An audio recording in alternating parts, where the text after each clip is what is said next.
Thank you so much guys. എല്ലാവർക്കും ഒന്ന് ലൂസണപ്പ് ആവാം കേട്ടോ. ഞാൻ ഇങ്ങനെ കുറേ നേരമായിട്ട് പുറകെ ഒബ്സർവ് ചെയ്തുകൊണ്ടിരിക്കുകയായിരുന്നു. എല്ലാവരും ഭയങ്കര സ്റ്റില്ലായിട്ടിരിക്കുകയാണ്.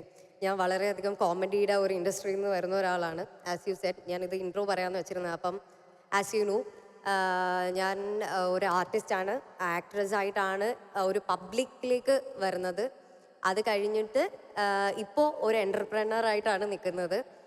ആൻഡ് ഞാനിവിടെ ജസ്റ്റ് എൻ്റെ ഒരു സ്റ്റോറി പറയാൻ വന്നതാണ്. ഇത് കഴിഞ്ഞിട്ട് Q&Aയിൽ നിങ്ങൾക്ക് എന്തെങ്കിലും ഡൗട്ട് ഉണ്ടെങ്കിൽ ഞാൻ ക്ലാരിഫൈ ചെയ്ത് തരാം. എൻ്റെ സ്റ്റോറിയിൽ നിന്ന് ഞാൻ പഠിച്ചൊരു കാര്യമുണ്ട്, നമ്മൾ ഫെയിലിയേഴ്സ് അക്സെപ്റ്റ് ചെയ്യണം എന്ന്. ഞാൻ കഴിഞ്ഞ സ്പീക്കർ സംസാരിച്ച് കുറച്ച് കഴിഞ്ഞപ്പോഴാണ് വന്നത്. ഞാനപ്പോൾ ഇവിടെ നിന്നപ്പോൾ ആലോചിക്കായിരുന്നു, ഞാൻ പണ്ട് ഒരുപാട് ടെഡെക്സ് വീഡിയോസ്, ടെഡ് ടോക്സ് അങ്ങനെ കണ്ടുകൊണ്ടിരുന്ന ഒരാളാണ്. വളരെയധികം ഇൻസ്പയറിംഗ് ആയിട്ടുള്ള ടോക്സ്, വളരെ എന്താ പറയുക, ഭയങ്കര സന്തോഷത്തോടു കൂടിയോ അല്ലെങ്കിൽ ഒരു മോട്ടിവേഷൻ കിട്ടാൻ വേണ്ടി നോക്കി കണ്ടുകൊണ്ടിരുന്ന ഒരാളാണ്. എന്നാൽ ലൈഫിൽ ഭയങ്കര ഒരു ഫെയിലിയറും ആയിരുന്നു. ഒരിക്കലും ഞാൻ വിചാരിച്ചില്ല ഇത്രയും പേരുടെ ഇടയ്ക്കിൽ എൻ്റെ ഒരു അനുഭവം ഷെയർ ചെയ്യാൻ എനിക്ക് ഈ പ്ലാറ്റ്ഫോമിൽ വന്ന് നിൽക്കാൻ പറ്റുമെന്ന്. ഞാൻ സ്കൂളിൽ പഠിക്കുമ്പോൾ തൊട്ട് ലാസ്റ്റ് ബെഞ്ചറായിരുന്നു. ഇവിടെ വന്നപ്പോഴും ലാസ്റ്റ് ബെഞ്ചിൽ തന്നെയാണ് ഇരുന്നിരുന്നത്.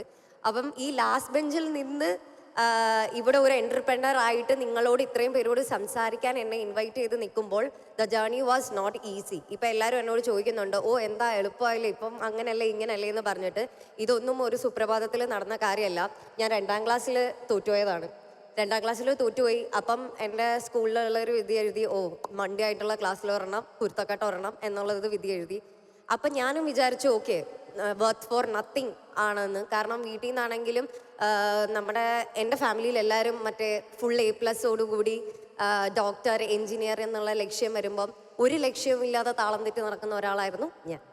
അങ്ങനെ അവിടുന്ന് പിന്നെ പോയി എങ്ങനെയൊക്കെയോ തട്ടി മുട്ടി 10ാം ക്ലാസ് ജയിച്ചല്ലോ എന്ന സമാധാനത്തിൽ നിന്ന് കഴിഞ്ഞപ്പോഴത്തേക്കും CBSE തന്നെയാണ് പഠിച്ചത്. അപ്പം സ്റ്റേറ്റിലേക്ക് പോയാൽ കുറച്ചും കൂടെ, ഞാൻ ഡാൻസറാണ്. ഞാൻ 3 വയസ്സ് തൊട്ട് ക്ലാസിക്കൽ ഡാൻസ്, ഭരതനാട്യം പഠിക്കുന്ന ഒരാളാണ്. അപ്പം സ്റ്റേറ്റിൽ പോയി കഴിഞ്ഞാൽ അങ്ങനെ ഗ്രേസ് പോയിന്റ് കിട്ടുമല്ലോ. അങ്ങനെ തട്ടിമുട്ടി പോകാമെന്ന് വിചാരിച്ചപ്പം അച്ഛൻ അത് പാടെ അണച്ചു.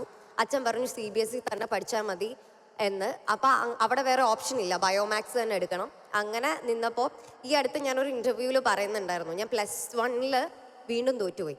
അതിൽ ഫിസിക്സിലാണ് തോറ്റുപോയത്. 100-ൽ 8 മാർക്കായിരുന്നു. അപ്പോൾ ഈ 100-ൽ 8 മാർക്ക് വാങ്ങിച്ചപ്പോഴത്തേക്കും എൻ്റെ സ്കൂളിൽ നിന്ന് തന്നെ പുറത്താക്കി. അങ്ങനെ പിന്നെ വീട്ടുകാർ കൈയും കാലും ഒക്കെ പിടിച്ചു. പക്ഷേ എൻ്റെ ചുറ്റും ഞാൻ എവിടെയും എത്തില്ല, ഞാൻ ഒന്നും ആവില്ല, പഠിക്കാനും ബുദ്ധിയില്ല, ഇതെന്താ ഇങ്ങനെ എന്നൊക്കെ പറഞ്ഞുകൊണ്ടിരുന്നതാണ്. ആ സമയത്ത് ഞാൻ വളരെയധികം ഡിപ്രസ്ഡ് ആയിട്ടുണ്ട്. കാരണം ഇത്രയും പോലും ബുദ്ധിയില്ലല്ലോ ദൈവമേ എനിക്ക്. അപ്പോൾ ഇനിയിപ്പോൾ +2 ഒക്കെ കഴിയുമ്പോൾ എന്നെ കല്യാണം കഴിപ്പിച്ച് വിടുമായിരിക്കും, 2 പിള്ളേരെയൊക്കെ പെറ്റ് അങ്ങനെ ഇങ്ങനെ നോക്കിയൊക്കെ ഭയങ്കര ചില്ലായിട്ട് ഇങ്ങനെ പോകാം എന്നായിരുന്നു എൻ്റെ ഒരു മൈൻഡ്.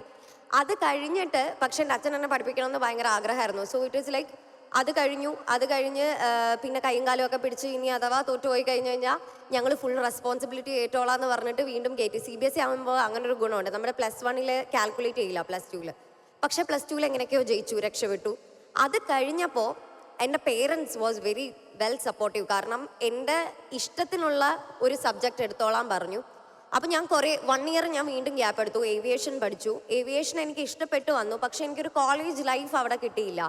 എനിക്ക് കൂടുതലും എക്സ്പീരിയൻസിലൂടെ പഠിക്കാനും അറിയാനും ഒക്കെയാണ് എനിക്ക് കൂടുതലും താല്പര്യമുള്ളത്. അപ്പോൾ ഞാൻ ഏവിയേഷൻ എറണാകുളത്ത് ചെയ്തുകൊണ്ടിരുന്ന സമയത്ത് തന്നെ എന്ത് പഠിച്ചാൽ അല്ലെങ്കിൽ എന്താണ് എനിക്ക് അറിയാൻ ആഗ്രഹമുള്ളത് എന്ന് വളരെയധികം ചിന്തിച്ചിരുന്ന ഒരാളാണ്.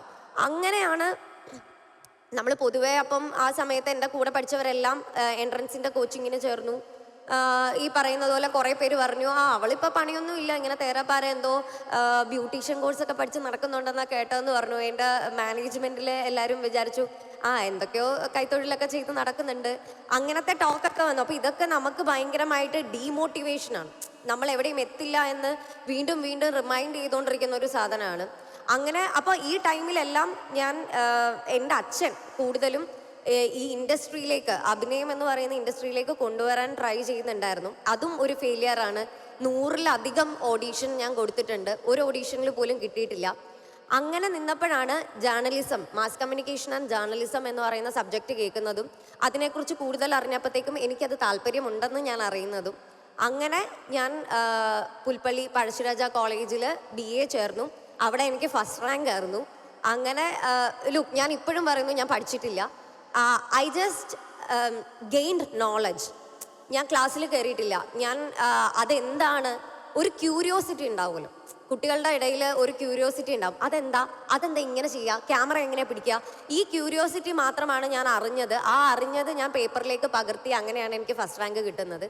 അവിടുന്ന് പിന്നെ എനിക്ക് പഠിക്കണമെന്നുള്ളൊരാഗ്രഹം വീണ്ടും തോന്നി. അങ്ങനെ ഞാൻ PG ഭാരതിയാർ യൂണിവേഴ്സിറ്റി കോയമ്പത്തൂരിൽ ചെയ്തു. കോയമ്പത്തൂരിൽ PG ചെയ്തു. അവിടെ ഈ പറയുന്നത് പോലെ നല്ല മാർക്സ് ഉണ്ടായിരുന്നു. അത് കംപ്ലീറ്റ് ചെയ്തു. PhD ചെയ്യാൻ നിന്ന സമയത്ത്, ഈ സമയത്തെല്ലാം ഞാൻ ഈ പറയുന്ന പോലെ ക്ലാസ് കട്ട് ചെയ്ത് ഓഡീഷൻസ് അറ്റൻഡ് ചെയ്യാൻ പോകുമായിരുന്നു. അപ്പോൾ എൻ്റെ ഇരട്ടപ്പേരായിരുന്നു സിൽമ നടി എന്ന് പറയുന്നത്. അതും എനിക്ക് വളരെയധികം വിഷമം തരുന്ന ഒരു കാര്യമായിരുന്നു. കാരണം എൻ്റെ അച്ഛന്, ഈവൻ ദോ ഞാൻ ഈ പഠിക്കുന്നുണ്ടെങ്കിലും, എൻ്റെ അച്ഛന് ഏറ്റവും കൂടുതൽ, എൻ്റെ അച്ഛൻ എന്നെ ഓർത്ത് പ്രൗഡാകും എന്ന് ഞാൻ വിചാരിക്കുന്നത് ഞാൻ ഒരു ആർട്ടിസ്റ്റായി കാണുമ്പോഴാണ്. കാരണം ദാറ്റ് ഈസ് ഹിസ് ഡ്രീം. അതൊരിക്കലും അച്ചീവ് ചെയ്ത് കൊടുക്കാൻ നമ്മുടെ കയ്യിൽ നിൽക്കുന്നതല്ല, പറ്റുന്നില്ലല്ലോ എന്ന്.